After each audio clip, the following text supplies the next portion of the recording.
Bledsoe was arrested. Patrick Montgomery was in court. Jonathan Manapa will stay in federal custody. No, I don't take responsibility at all. Everyone, welcome to the show. So 38-year-old Katharine Morrison traveled to D.C. with her co-defendants, Dale Shalvey and Tara Stottlemyre. And on January 6th, Morrison was seen on surveillance video illegally entering the Capitol just 9 minutes after the initial breach. She and her co-defendants were wearing helmets. So Morrison and her friends joined the violent mob in the Capitol crypt. They overran the outnumbered police and they advanced further into the building. They briefly entered Nancy Pelosi's office and then they made their way to the Senate chamber. And while they were in there, the three of them rifled through senators' desks. They took photos of documents that were left behind. One of the documents that was photographed by Morrison was a letter written from Senator Mitt Romney to Vice President Mike Pence. The letter read in part, quote, "Corrupting an election to keep oneself in office is perhaps the most abusive and disruptive violation of one's oath of office that I can imagine." She also photographed a map of the Capitol and a handwritten note from Mike Pence.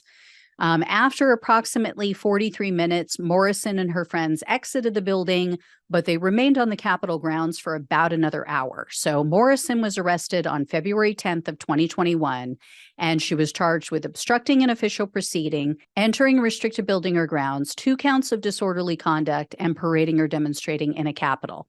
What blows my mind is that none of these people even considered the consequences before committing crimes. When Morrison was arrested, she made comments about how her actions would affect her children and her husband. You didn't think of that before? So in October of 2022, Morrison pleaded guilty to obstructing an official proceeding. That comes with a maximum potential sentence of up to 20 years in prison, 3 years of probation, and $250,000 in fines. However, the government requested only 18 months in prison, 3 years of probation, and $2,000 in restitution. Morrison briefly spoke at her sentencing hearing. She told the judge, quote, "What really bothers me so deeply about why I'm here today is that I should have never left home that day." Yeah. You think? So U.S. District Judge Timothy Kelly presided over Morrison's case, and he told her and her co-defendants, quote, "You all played a role in one way or the other in what happened that day. There wasn't anything patriotic about it. It really was a national disgrace." So when all was said and done, Judge Kelly sentenced Morrison to 8 months in prison, 8 months of home detention, 2 years of probation, and a $2,000 fine.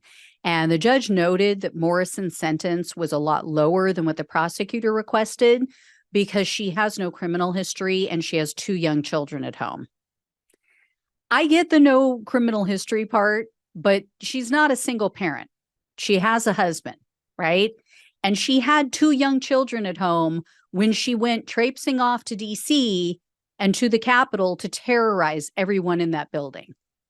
You know, as I always say, these people put everything on the line for a lifelong con artist who sold them this fairy tale about the election and someone who wouldn't piss on them if they were on fire.